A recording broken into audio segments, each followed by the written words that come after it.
1. This happened maybe 2 or 3 years ago. I live in southern West Virginia, and have for my entire life. The woods and mountains surround every direction you look, and nighttime is a darkness that you can never dream of unless experienced. I was with a friend, Mark. Mark was at my house one evening doing the usual things, watching UFC, playing Xbox, etc.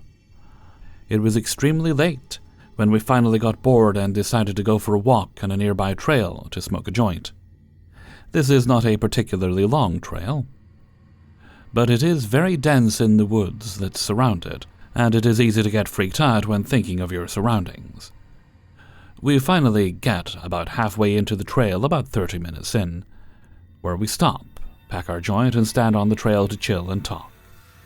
The forest is very alive tonight. There are always noises in the woods, but the amount of animal activity for the time was unsettling. At this point, it was probably past 1 a.m. This was strange and kind of eerie, but not alerting, as any sort of predatory animal in the area may cause a disturbance. We finish smoking and continue our walk, when almost immediately the forest falls dead quiet. And as soon as the forest goes quiet, there is a voice. It almost sounds like a mocking humanoid voice, shaky and uncertain, almost like an old children's toy. Like the ones with the crackly speakers and robotic voice, if you know what I mean. This immediately sets us off. We bolt directly down the opposite length of the trail, but the sound does not gain distance. It doesn't get closer per se, but no matter how far we ran down the trail, this eerie voice remains the same volume, going over and over with no quieting or stopping. At this point, I'm convinced that we're in genuine danger, something I have felt very few times. Finally, after sprinting for who knows how long, we exit the trail, grasping for breath, and almost at the verge of tears of how frightening this was. We began to exit the trail, and about 5 minutes from the exit, there is a bone-shaking, heart-stopping, murderous scream from directly behind us. I know what a mountain lion sounds like. This was not an animal. This was not someone playing or watching a movie. This scream sent birds flying from nests and made my heart drop into my stomach. It was the most genuinely depraved and violent scream that I have ever heard. This is a true story that I have only told to maybe 3 people, all of whom seem to brush it off as false. I've never been a person to push for the existence of the paranormal or spiritual, but I genuinely believe I encountered something inhuman in those woods.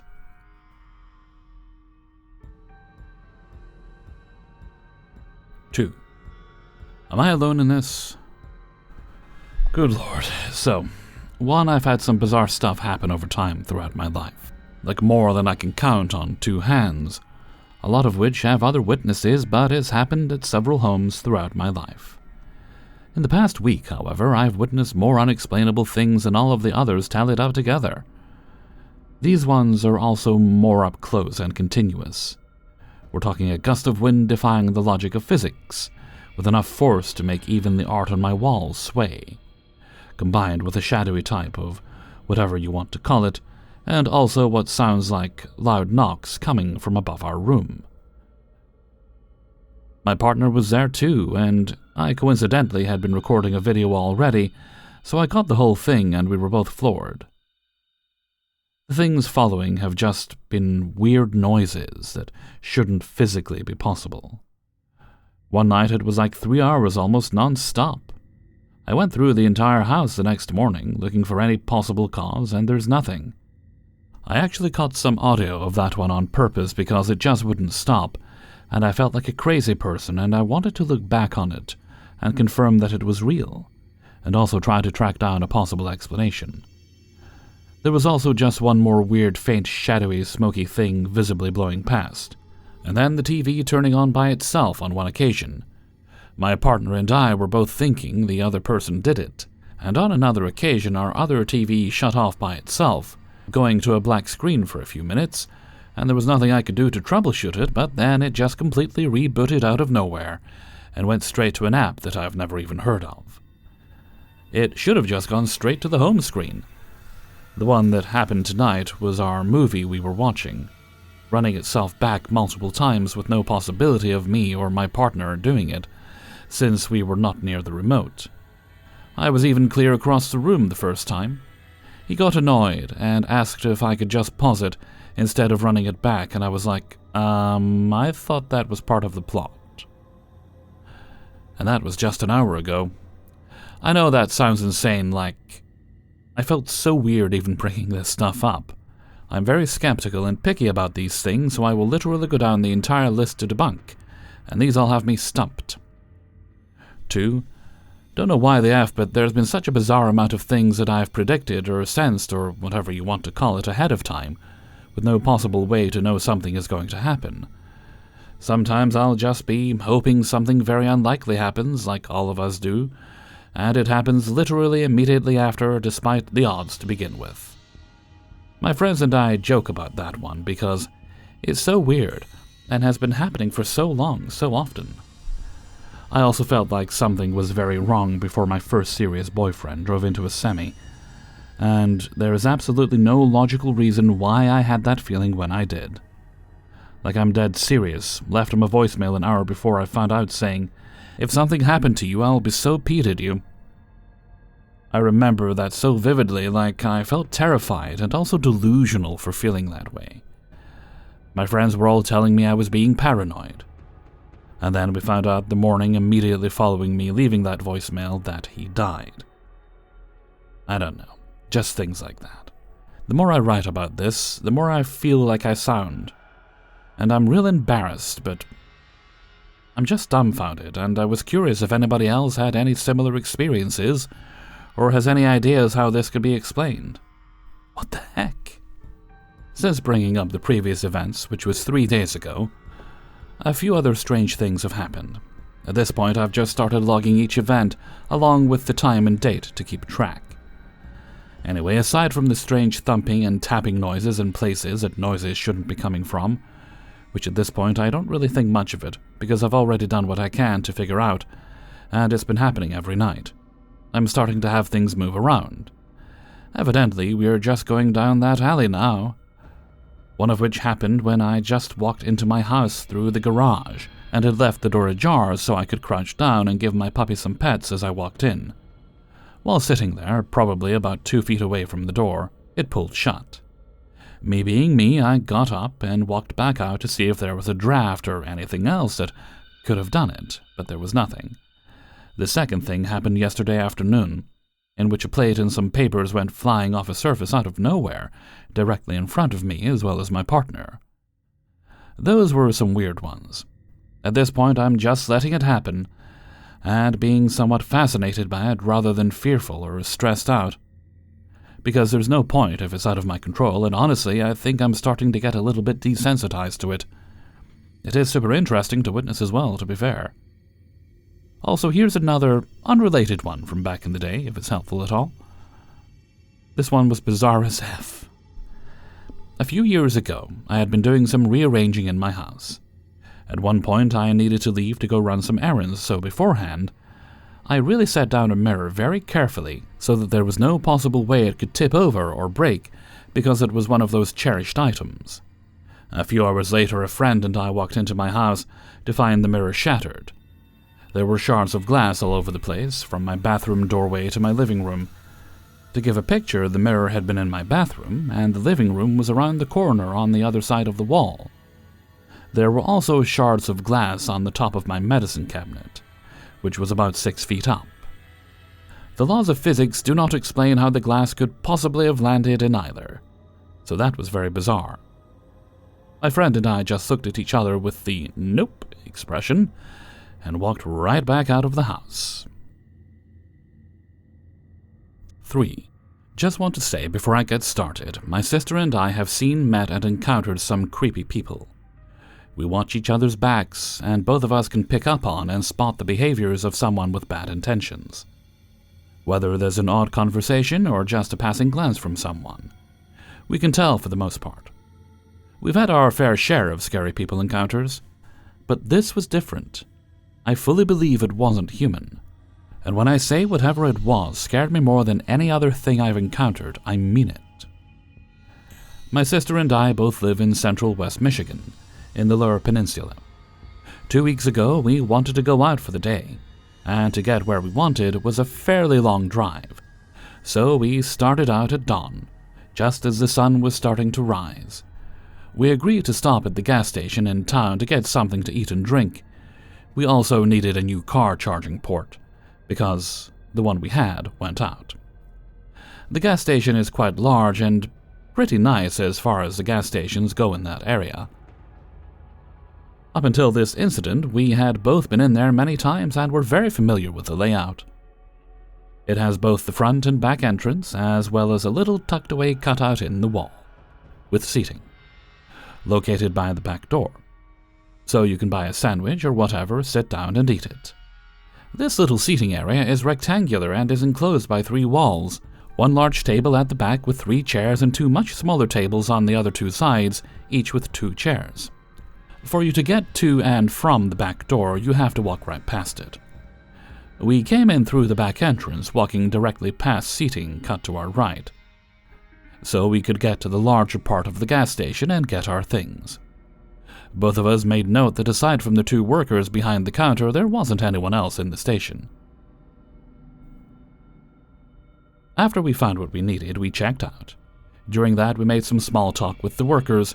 I was finishing up the conversation when my sister started walking toward the back door. Because of this, she was ahead of me by about 20-ish feet by the time I started after her. When she reached the door, she looked over her shoulder at me. It struck me as odd that she was checking to make sure I was following her, because I knew that she knew I was. I walked into view of the right side table in the seating area, and I understood why she looked to make sure I was following. The moment it came into my line of sight, I was filled with this guttural, instinctual fear. It's difficult to describe what it felt like, because it was so different than anything I've ever experienced before.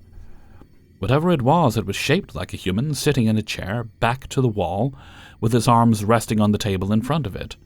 The only 2 details that both of us can remember without a doubt is that it had long black hair and was holding something that looked to be cup-shaped between its hands. I never looked directly at it, but it looked at me, stared at me. I could feel his piercing gaze on me as I continued to walk past. After I reached the door, we both quickly walked out to our car. After I started the car, my sister realized we forgot to grab the car charger port. She suggested that she just run back in and grab one real quick.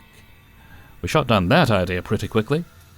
Neither of us wanted to go back in because of the creepy guy sitting at the table, so we decided to stop at the next gas station. We went on with our day, not talking about or even really thinking about the gas station guy. I honestly completely forgot about it, and it's been that way for the past 2 weeks, until Saturday, when my sister was staying at my place for the weekend. Did we talk about it?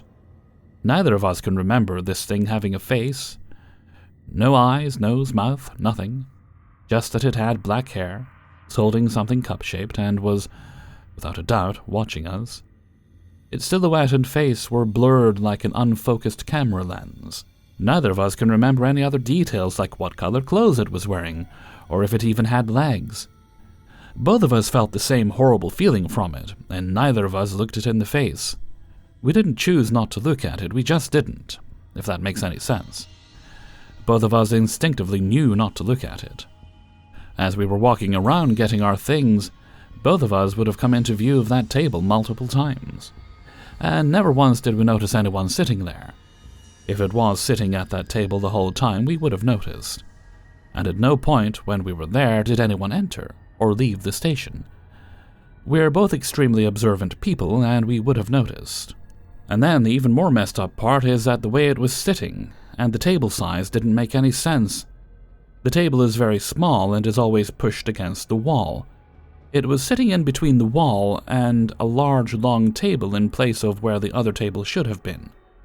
Neither of us has been there since, so it could have been possible that they changed the layout, and that was just the first time we saw it. Very possible, right?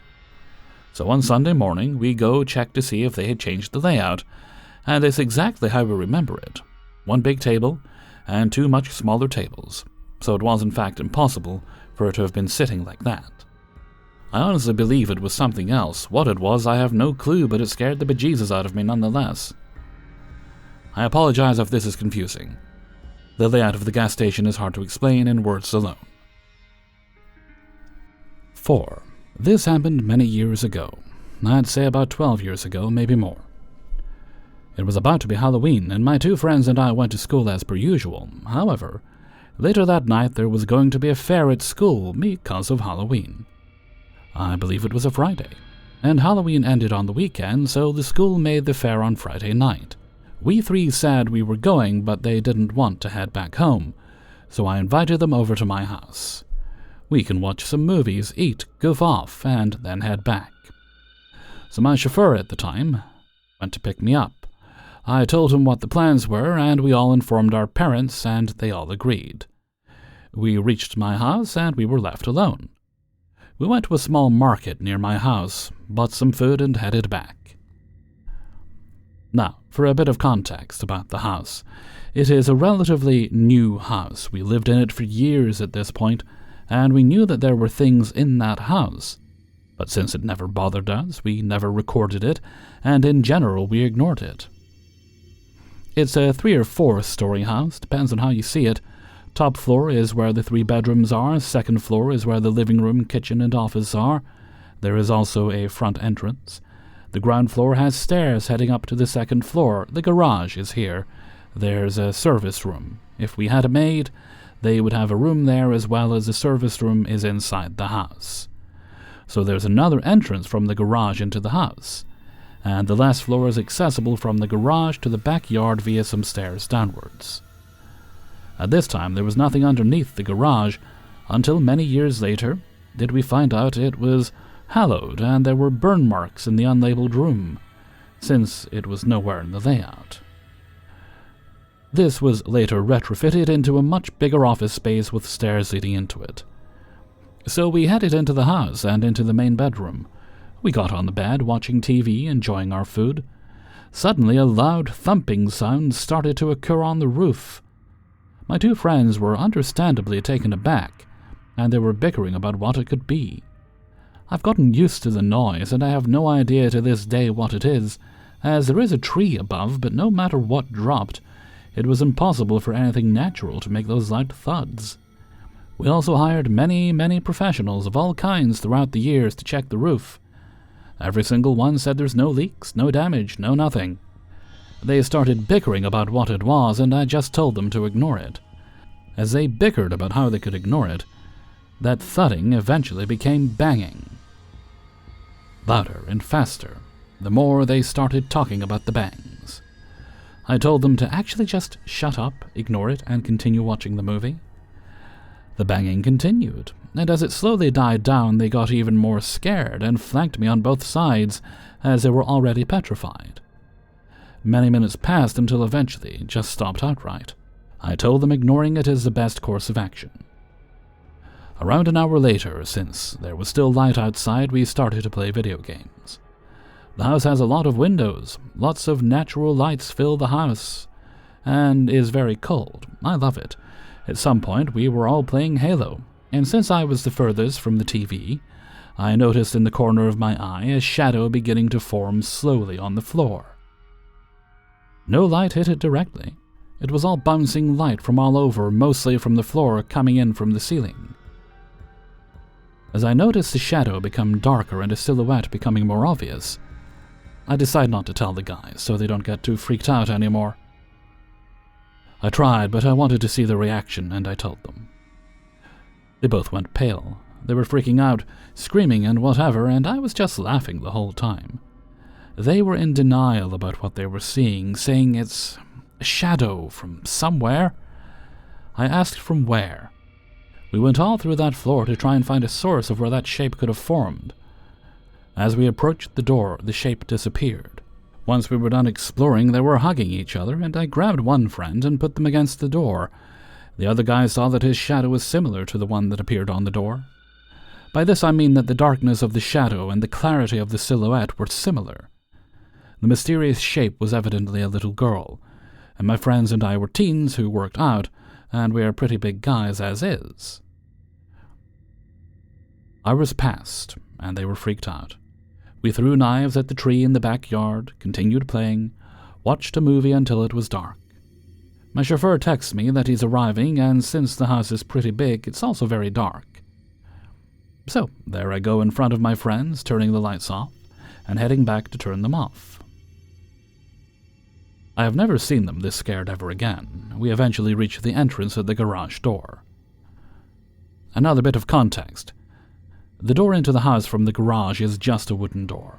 But imagine once you open it, you're facing a small closet, and to the right is a small hallway. Stairs down the hallway in the left to reach the other floors, and if you headed down the hallway, you'd reach the service room with the extra bedroom and bathroom. However, what's more important is what's to the left of the door when you open it from the outside. It's just a tall pane of glass. You can see out into the garage and vice versa. My chauffeur arrives, and the headlights are illuminating the garage and into that window I mentioned. I open the door for my friends, and they step out into the garage. They're both telling me how they'll never step foot in this house again, as I close the door laughing at them. They turn around to face me and stay quiet. I turn to face them, as they just froze and both went pale. Like really, really pale.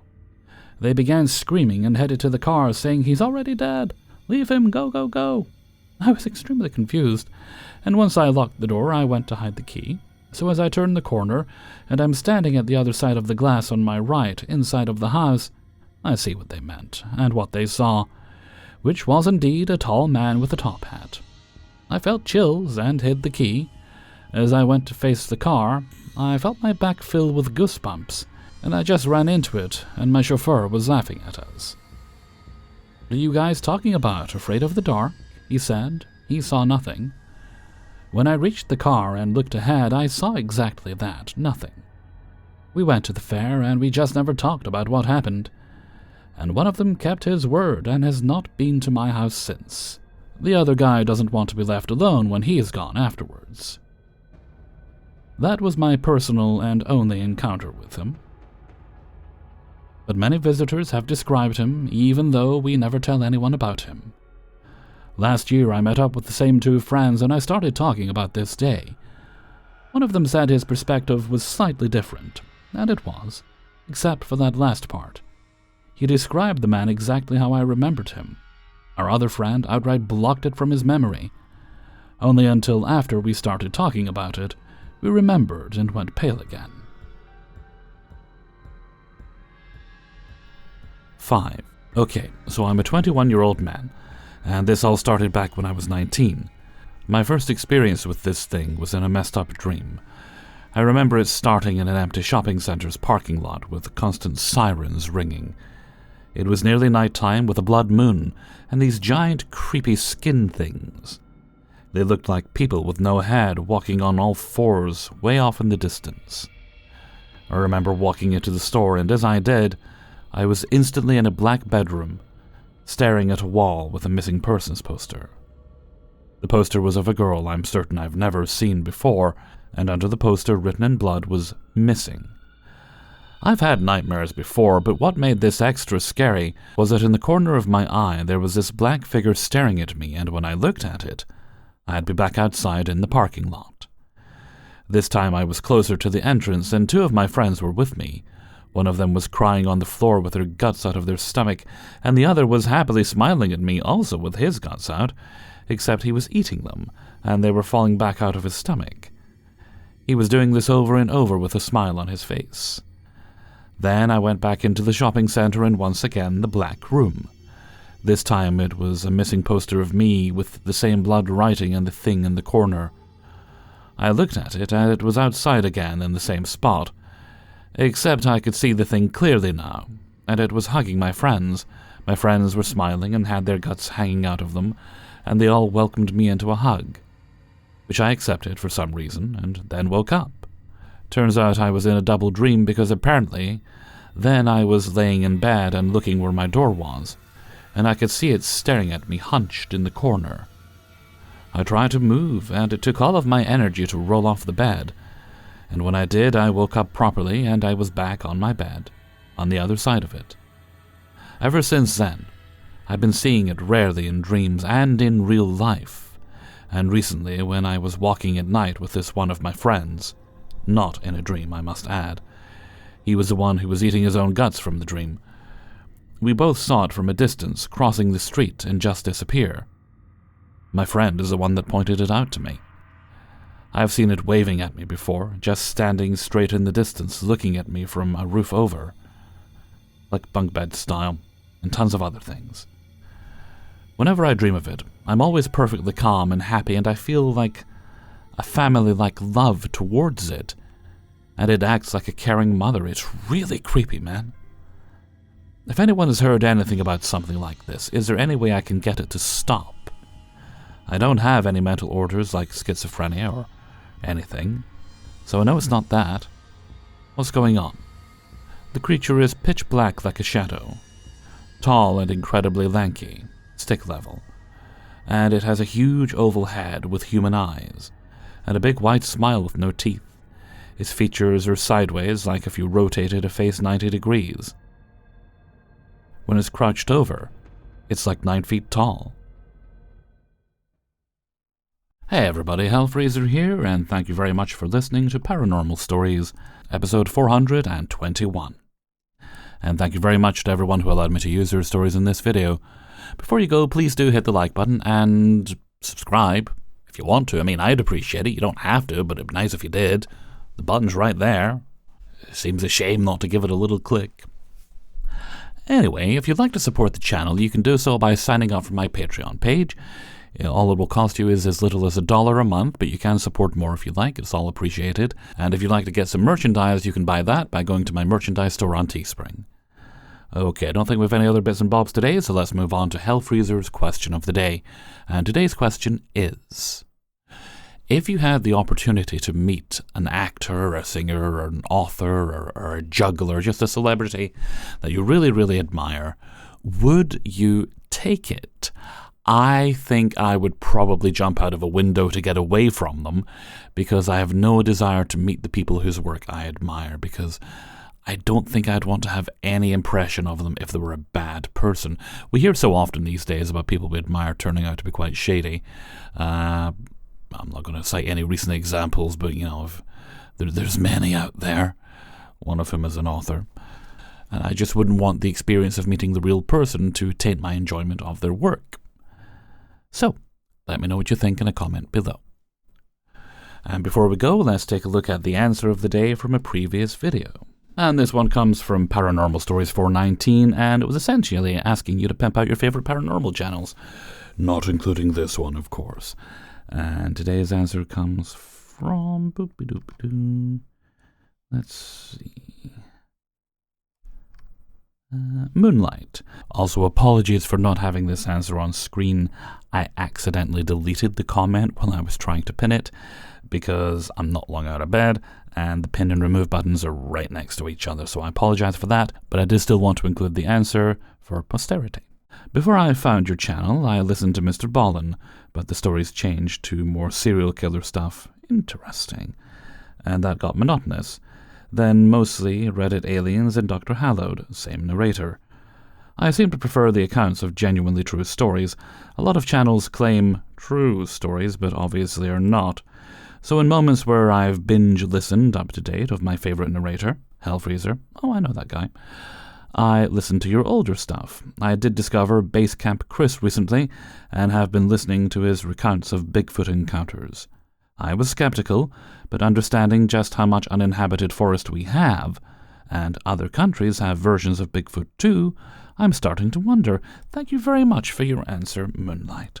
I think did I mention in my last video I'd been kind of enjoying the skeptical take of Kenny Biddle and the organization he works for, the Center for Inquiry, where there are people who they will go out and investigate claims of paranormal things, and they'll run tests of people who claim they have psychic abilities and paranormal abilities and stuff.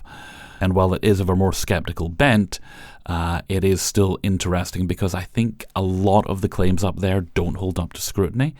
And that's a good thing, because every now and again, even they will come across something where they think, can't explain that. Maybe there's something there. Or maybe it's just something as yet to be explained. I generally find myself being on the position of fervently hoping that the paranormal is true, but also looking at most things that are presented as proof and thinking, no, that's a bug close to the camera, that's been masked out, that's fishing wire, you can tell by the way the chair or whatever is moving, that's clearly got a hidden battery compartment, yada yada yada yada yada, you get the idea. But even with that, I still have hope. And with that, I'm going to head off for now, so until next time, thank you very much for listening, and take very good care of yourself.